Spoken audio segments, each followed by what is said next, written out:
Oui, je vais essayer d'être rapide parce que la matinée est longue, effectivement, et on a vu un certain nombre de choses depuis l'introduction et jusqu'aux différentes interventions, puisque des cas sur la Dordogne ont déjà été cités.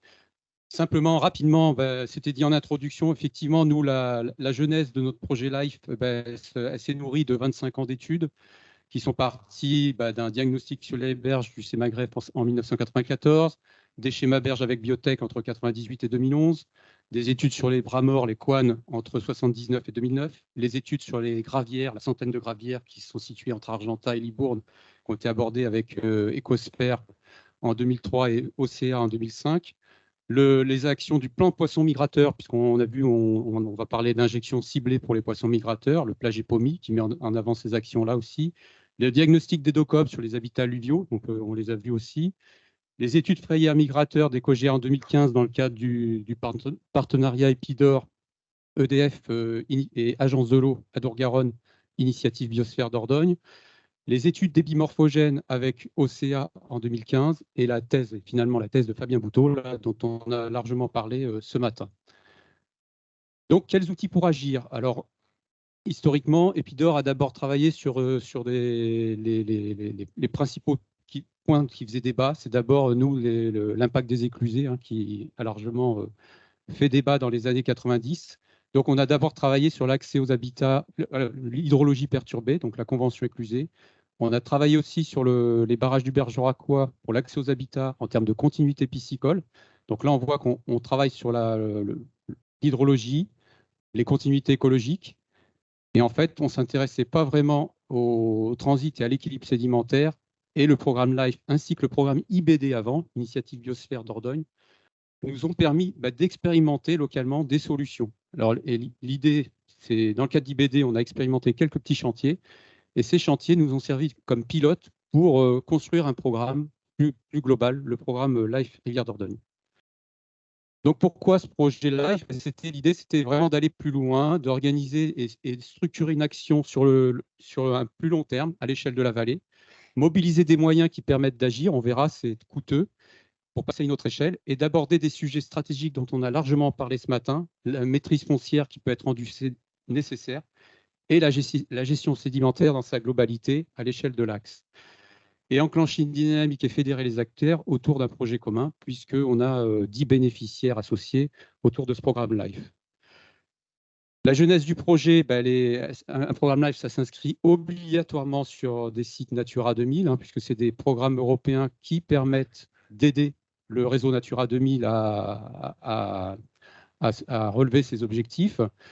Donc nous, on s'intéresse aux habitats alluviaux, donc dans toutes leurs composantes, hein, du pied de berge, lorsqu'on a les gazons amphibies, aux hautes berges avec les boisements de berge. On passe entre les deux à la végétation des grèves, donc celle qui est sur les galets, aux mégaphorbiers, ces bandes riveraines herbacées qui sont entre la ripicile et les bandes galets.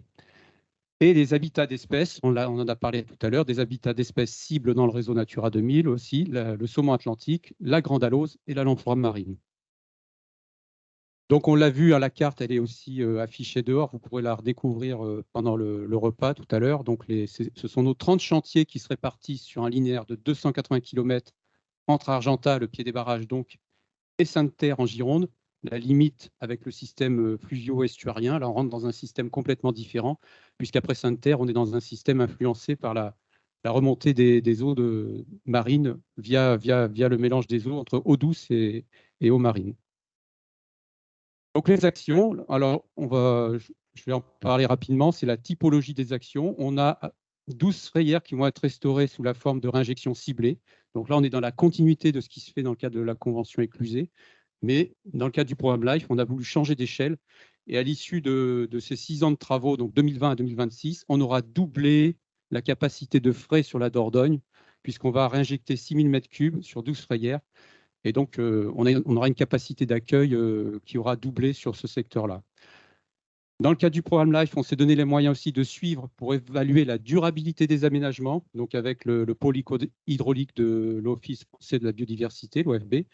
Aujourd'hui, on pense que ces aménagements ont une durée de vie de 5 à 10 ans. On veut le prouver en le modélisant et en le mesurant. Et donc, l'idée dans le cadre de ce programme-là, c'est d'identifier finalement la durabilité de ces travaux et de pouvoir positionner un plan de gestion sédimentaire pour la restauration des frayères sur le moyen long terme en dimensionnant les actions qui doivent être imaginées et notamment du fait de la présence des barrages, comment on peut compenser et comment on peut avoir un dialogue avec, avec les gestionnaires sur notre vallée. Donc là, essentiellement EDF lorsqu'on est en fin de chaîne, mais on a aussi la CHEM en milieu de chaîne. Comment on peut travailler avec les hydroélectriciens pour tenir compte de ces impacts et nous aider à financer ces actions, puisque on est là sur de la compensation liée à l'activité hydroélectrique. Autre typologie d'action qui ressemble à ce qui se fait là-haut au niveau des frayères d'Argentat, enfin en Corrèze et dans l'Aude au niveau des frayères à salmonidés.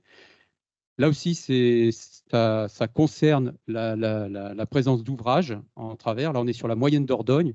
Et là, on va plutôt parler des frayères à Lose, à Grande Alose et à l'Emploi Marine, puisqu'on a des aloses et des lamproies marines qui remontent la Dordogne, qui se retrouvent parfois, qui n'arrivent pas forcément à passer les passes à poissons qui sont pas effectives à 100%. Donc, on a des situations de frayères forcées en pied de barrage. Et ce qu'on a vu aussi dans ces logiques de pied de barrage, c'est qu'on a des phénomènes de pavage, c'est-à-dire qu'en pied de barrage, on a une vidange sédimentaire avec le temps, les sédiments étant bloqués à l'amont. Et donc, ces zones de pied de barrage ne sont pas du tout biogènes, en fait. On a de la roche-mère. Et donc, l'idée, c'est de travailler toujours sur la continuité piscicole en améliorant l'efficacité des passes à poissons, mais c'est aussi d'avoir l'alternative pour les poissons qui n'arriveraient pas à passer, d'être capable de frayer au pied des barrages.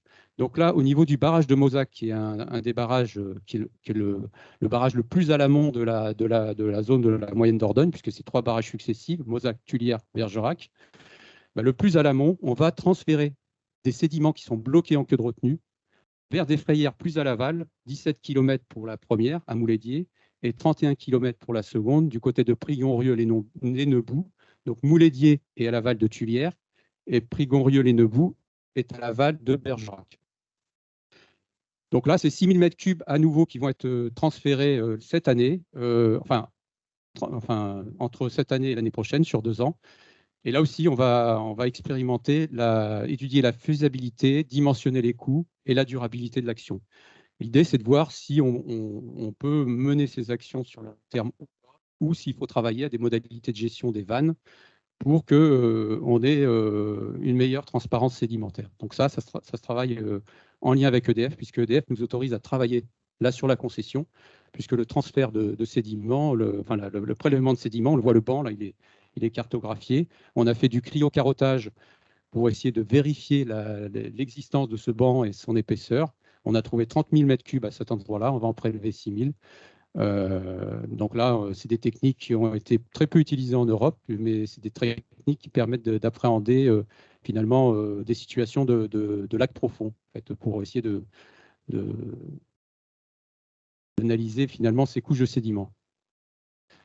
Autre typologie d'action, on en a parlé aussi ce matin, mais c'est les annexes fluviales, les bras morts, comme ils ont été déconnectés du lit mineur avec l'enfoncement lié à l'incision. Ces bras morts se retrouvent aujourd'hui perchés, parfois tellement perchés comme ici celui des quartiers, qui était complètement à sec au moment où ces bras morts doivent être fonctionnels. Et donc là, il a été recreusé, ce bras a été recreusé selon des formes anciennes. Et les 23 000 m3 issus des déblais, là aussi, ont été totalement réinjectés dans le lit mineur, puisque toute la grave et les limons sont importants pour la recharge solide dans des rivières déficitaires. Donc, on va à l'encontre de ce qui se faisait il y a 20 ans, où lorsqu'on restaurait des bras morts, on exportait tout. C'est une aberration, hein, c'était une aberration, c'était des coûts énormes. Rien qu'en 2015, on était encore dans des situations où on exportait le bras du Rivet qu'on a fait dans le cadre d'IBD. On a exporté 11 000 m3 en carrière.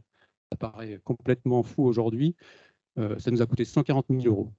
Alors aujourd'hui, on réinjecte tout dans la rivière. Les limons fins, on les met à l'aval du système, et la grave, on essaie de la positionner sur des radiers pour rehausser le niveau et faire en sorte que ce bras mort soit visité plus souvent, parce qu'en rehaussant le radier, on va pouvoir reconnecter une dynamique fluviale de divagation. Autre typologie de travaux, donc les bras morts, il y en a 8 qui vont être restaurés de cette façon. Autre typologie de travaux, c'est des linéaires d'enrochement. Là, c'est l'exemple de Florac. Donc, Alexandre Barouillet, le maire de Florac, pourra en témoigner tout à l'heure puisqu'il participe à la table ronde. Donc là, c'est 670 mètres d'enrochement qui ont été détruits, concassés, enlevés, concassés et réinjectés dans la rivière. Ces travaux ont été faits avec le syndicat mixte de la Dordogne moyenne et de la Serre-Aval, donc un des bénéficiaires associés du programme LIFE, et en lien aussi avec le département du Lot, puisque au-delà d'être membre d'Épidor, le département du Lot a une action autour des espaces naturels sensibles sur ce site, donc c'est des politiques départementales. Les terrains ont été acquis au titre des espaces naturels sensibles, les terrains qui sont derrière cet enrochement, donc on est sur des biens publics. Et donc, cette maîtrise foncière permet aujourd'hui que cet espace soumis à l'érosion n'entame pas des intérêts privés, on va dire. Donc, cette action sur le futur pourrait être complétée par un désenrochement rive droite, où là, on a les mêmes enjeux avec des terrains derrière à acquérir et pour lesquels des acquisitions sont prévues dans le cadre du programme LIFE. Donc, 2 sites de désenrochement, celui de Florac et un autre situé sur la commune de Pinsac à Blanzaguet, dont le maire est ici aussi, donc il pourra peut-être en témoigner, puisque c'est des actions qu'on mènera plutôt en 2024, voire 2025, mais pour lesquelles on travaille d'ores et déjà à l'acceptation sociale localement. Autre typologie d'action, c'est les gravières. On en a 4, un peu dans l'esprit de ce qui s'est fait sur Vérignac, qui a été présenté par Biotech. Là aussi, c'est un site qui a été travaillé avec Biotech et en lien avec la communauté de communes du Pays de Fénelon, puisque comme à Vérignac, le fait de travailler sur un espace large nous a obligés à procéder à de l'acquisition foncière. Donc, on a 7 hectares qui ont été acquis par la communauté de communes du Pays de Fénelon. Et en lieu et place des plans d'eau, je ne vais pas en parler puisqu'on va avoir une visite virtuelle tout à l'heure du site. On a reconstitué ici des chenaux actifs, des chenaux plus ou moins actifs, et des zones en bras morts. Et là, c'est à peu près 40 000 mètres cubes. Ça vous donne une idée de l'ordre de grandeur, de redistribution des sédiments au sein du site. Mais là aussi, tout a été géré sur place, comme pour Vérignac ou comme pour les travaux sur les bras morts. Donc l'idée, c'est vraiment de restituer des conditions propices à cette divagation fluviale et d'améliorer globalement les habitats, la biodiversité et tous les services écosystémiques associés, puisque quand on rend inondable un site comme ça, les forêts alluviales sont beaucoup plus fonctionnelles. Avant, elles étaient dans une situation où elles étaient perchées. Aujourd'hui, elles vont être beaucoup plus visitées par l'eau, et on sait qu'une forêt alluviale, c'est une dénitrification naturelle. En gros, ces services écosystémiques sont chiffrés. On a une étude qui a abordé ces aspects-là. C'est 6 500 € d'économiser par hectare. C'est ce que coûte une dénitrification lorsqu'on est dans un système pour faire de l'eau potable. Autre typologie d'action, on l'a vu, des travaux de restauration, mais la nécessité d'avoir des emprises foncières assez importantes, à la fois pour faire accepter le fait de désenrocher, donc maîtriser le foncier derrière l'enrochement, mais aussi travailler sur une redynamisation de la dynamique fluviale à l'échelle d'un lit plus large. Et donc, c'est une étude qui a été menée avec les SAFER Occitanie et Nouvelle-Aquitaine. On a travaillé sur une enveloppe globale de 3000 hectares sur laquelle on a analysé la dureté du foncier, les usages du foncier agricole, forestier et urbain, et pour lesquels on s'est défini des enveloppes stratégiques sur lesquelles on devait travailler dans le futur, dans les 10-20 ans, pendant le LIFE et après le LIFE, pour travailler une véritable stratégie de maîtrise foncière que l'on a commencé dans le cadre du programme pour permettre la réalisation des travaux, mais que l'on doit continuer si on veut être à la hauteur des enjeux. On a travaillé sur un espace de 3000 hectares sur 280 km de rivière. Ce qu'il en ressort, c'est qu'on a 1000 hectares sur lesquels on pourra avoir des enjeux intéressants. Dans ces 1000 hectares, on en a 200 à peu près qui sont prévus en acquisition dans le cadre du LIFE déjà. Et après, on se projette sur le futur. 1000 hectares, ce n'est pas non plus énorme, hein. On parlait tout à l'heure de l'eau. Le DPF aujourd'hui sur cette zone-là, parce qu'on s'arrête à Sainte-Terre, le domaine public fluvial aujourd'hui, c'est plus de 3000 hectares. Donc, c'est d'augmenter d'un tiers, finalement, le domaine public sous maîtrise, sous gestion un peu collective. Et c'est sans doute, c'est un peu la bande active un peu qu'on a perdue, hein, parce qu'on disait 120 mètres, 30 mètres, on est à peu près sur ces ordres de grandeur. Voilà un exemple de maîtrise foncière, le plus gros qui a été fait dans le cadre du programme LIFE. Là, c'est 22 hectares qui ont été acquis sur cet îlot qui est entre le Bras-Mort et la Dordogne à Saint-Chamassis, qui est aujourd'hui exploité au niveau agricole, mais qui était un ancien site d'extraction de granulats, qui a été restitué en terrain agricole.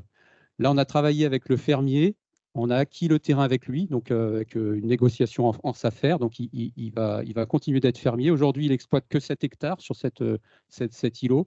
Et dans le cadre des travaux qui ont été imaginés avec Biotech, donc le concept qui est dessiné dessous, on va restaurer des chenaux de crue, on va restaurer des terrasses basses, un peu comme sur Vérignac, et on va surtout maintenir aussi des prairies alluviales qui seront exploitables à terme par l'agriculteur sous forme de prairies de fauche. Donc, il va passer d'une parcelle de 7 hectares à une parcelle exploitable de 14 hectares. Et donc, là, on essaie d'avoir des bénéfices conjoints entre une valorisation agricole et une valorisation par rapport aux services écosystémiques que ces espaces peuvent nous apporter. Ces travaux, c'est les plus gros du programme LIFE. C'est 80 000 mètres cubes qui vont être redistribués à l'échelle du site et surtout à l'intérieur du lit sous forme de plusieurs radiers qui vont être reconstitués dans le lit afin d'améliorer la recharge sédimentaire là aussi sur le secteur. Autre action intéressante qui vont nous donner une vision plus stratégique pour le futur, dans le cadre du LIFE, on a prévu l'action A6 qui est une étude, c'est un plan de gestion sédimentaire. Donc là, on travaille avec EcoGEA et puis G7 Environnement, donc Fabien Bouteau, où dans ce plan de gestion sédimentaire, on utilise finalement les résultats de la thèse de Fabien à travers le diagnostic morphosédimentaire. On fait une analyse des actions du LIFE, leur effet, leur durabilité dans ce contexte. Et on réfléchit à un niveau d'ambition à définir en fonction des tronçons. On a parlé de tronçons homogènes qui ne fonctionnent pas de la même manière selon si on est impacté ou pas par l'existence relictuelle de fosses, hein, comme on l'a dit. Hein, il y a encore 7 fosses relictuelles, des fosses d'extraction qui piègent du sédiment entre le Lot et la Dordogne. Donc, avec des 3 niveaux d'ambition pour chacun de ces tronçons, c'est compenser, stopper, voire résorber. Donc, ces niveaux d'ambition auront des niveaux de coûts associés et ça va nous permettre de positionner une stratégie de gestion morphosédimentaire plus adaptée, durable et adaptative pour l'après-life. Tout ça, ça se fait dans un contexte, on l'a vu, multipartenarial. Ces affaires-là, on a besoin de travailler sur des espaces larges. Donc, c'est des espaces qui sont partagés par beaucoup d'usagers. On a besoin de travailler ces enjeux-là avec les exploitants hydroélectriques. On a besoin de travailler ces enjeux-là avec les exploitants des carrières, l'UNICEM. Tous ces bénéficiaires en fait, ont été embarqués, je vais dire, dans le programme LIFE. C'était voulu dès le départ parce qu'on a besoin de réfléchir ensemble. Et pour le futur, on a besoin de construire cette stratégie avec eux. Donc, on a des ateliers qui alimentent ce programme LIFE, des ateliers nationaux avec la NED, des ateliers internationaux avec le CRR. On a accueilli un workshop cette année qui a associé 8 valeurs européennes et des ateliers avec l'UNICEM, ainsi que des partenaires comme la Chambre d'agriculture. À travers les SAFER, on a associé à notre stratégie foncière dans le comité de pilotage l'ensemble des chambres d'agriculture, avec qui il va falloir aussi travailler, faire accepter finalement cette gestion partagée autour des espaces riverains.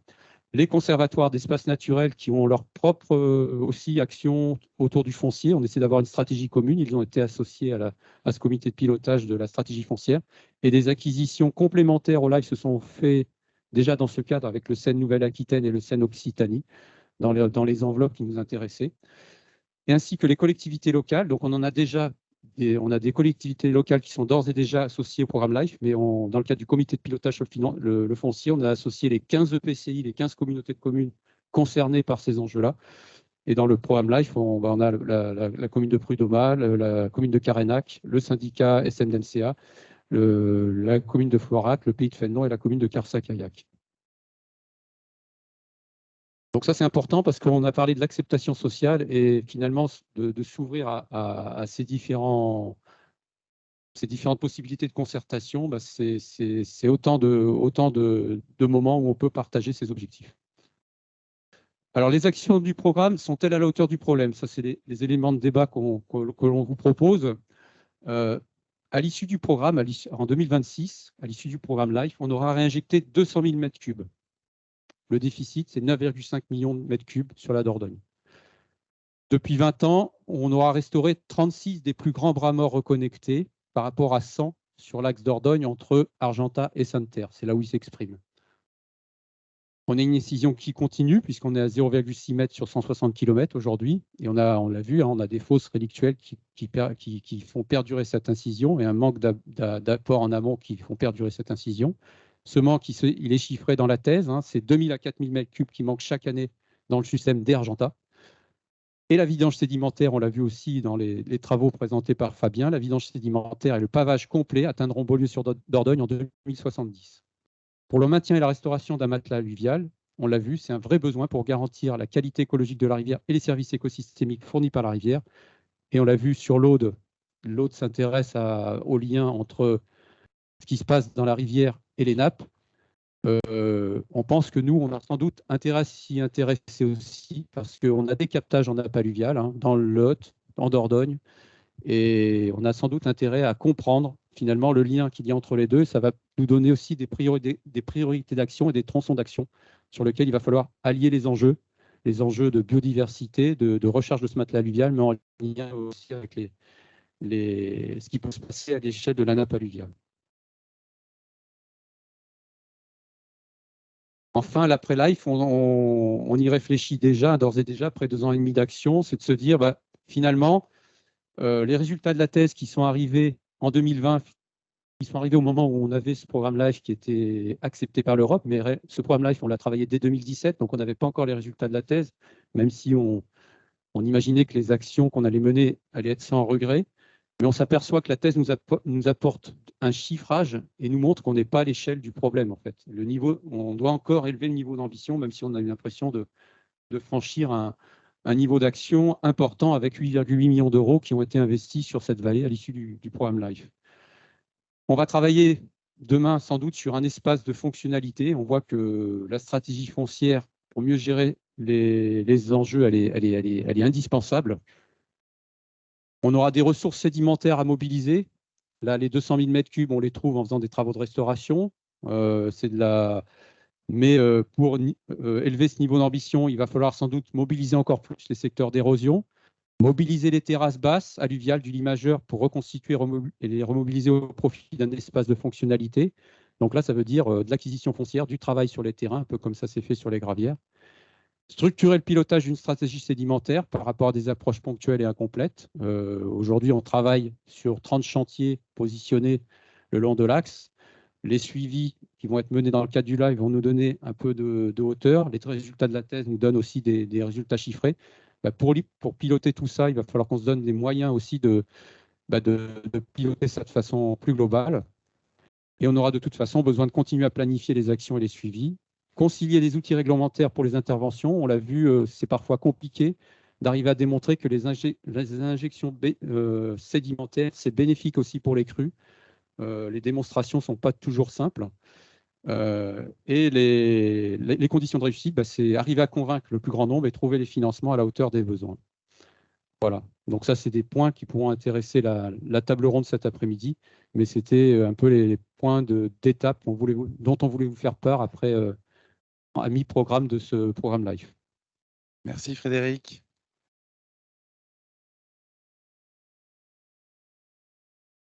Est-ce que vous avez des questions qui concerneraient donc plus particulièrement ces actions LIFE, le projet Dordogne, dont une bonne partie d'entre vous connaissent bien, mais vous des questions pour approfondir?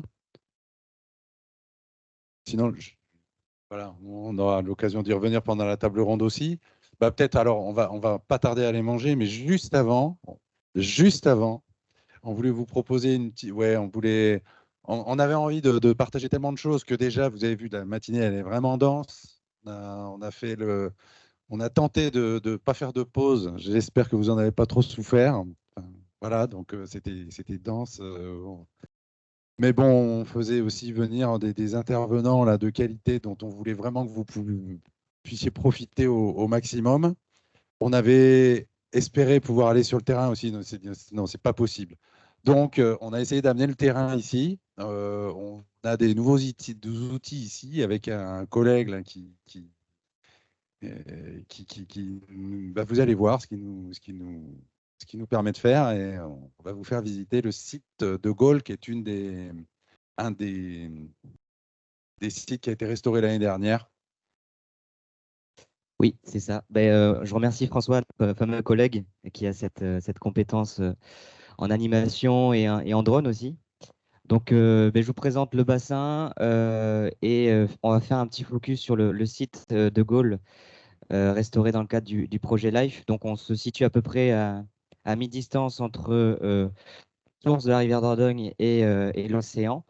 C'est un site qui comme l'ancienne gravière de Vérignac, a été exploité. Donc là, on a réalisé par des travaux de détremblé des comblements de fosses, vous voyez en rouge, et la création ce qui a permis de créer un bras vif un peu frère dans les mêmes gabarits que le bras ensuite, avec encore des travaux un chenal qui a connu plus tard qu'au mois de novembre. Et enfin, on a réalisé aussi des effacements de digues, puisque c'est un site qui a été exploité et remanié, notamment pour créer des pistes pour les activités d'extraction. Donc aujourd'hui, le site a radicalement changé d'un niveau topographique et vous allez le voir avec la modélisation des débits, des différents débits qu'on a pu déjà observer durant l'après-chantier. On voit que le site vit bien. On a déjà des crues qui ont permis de reformer les pentes, de travailler ces pentes, également de remodéliser ces faciès. Et avec des crues et notamment des débits à partir de 300 mètres cubes environ, on a ce chenal, ce fameux chenal de crue qui est en eau. Pour vous présenter plus en détail ces travaux, on a des petites vidéos donc, de ces deux bras. Donc le premier, le bras vif à l'étiage. Donc à 40 mètres cubes, ce bras est toujours en eau, même au plus sec et aux périodes les plus sévères en été. Donc ce bras a été complètement remodélisé et surtout ce qu'on voulait mettre en avant avec ces vidéos, c'est que on voit déjà avec maintenant un petit recul d'une année les berges qui sont retravaillées avec des berges en pente douce, puisque à la fin des travaux, on a restitué des pentes fortes, justement pour permettre à la rivière de remodeler naturellement ces berges. Donc là, c'est en période de crue à 500 mètres cubes, avec ces débits voilà, que la rivière travaille le plus ces berges. Et enfin, le dernier, le chenal de crue. Alors, une nouvelle fois à l'étiage à 40 mètres cubes. Donc, le chenal est à sec. Voilà comment il a été restitué à la fin des travaux avec des embâcles, notamment pour créer des déperditions de vitesse, des dépôts en aval, des berges, comme vous voyez, assez abruptes. En période de crue, donc à 300 mètres cubes, ce bras rentre en eau par l'amont. Donc on le voit, voilà, c'est à peu près 300 mètres cubes. Donc voilà, dans le cadre du projet, c'était à peu près à ce débit-là qu'on souhaitait que ce bras rentre en crue. Et on le voit un peu plus en aval, donc cette zone humide très large avec de l'eau stagnante qui rentre en eau aussi par l'aval. Et enfin, à 500 mètres cubes, donc c'est avec ces débits-là que les pentes et les berges ont bien été retravaillées. On aperçoit des arbres voilà, qui sont tombés. On aperçoit vraiment maintenant un décor plus naturel et plus chaotique, comme on l'espérait. Et ben, je vous invite à voir, on a des photos à l'extérieur assez récentes et on organisera prochainement une visite du site, cette fois-ci en réel. Voilà, je vous remercie.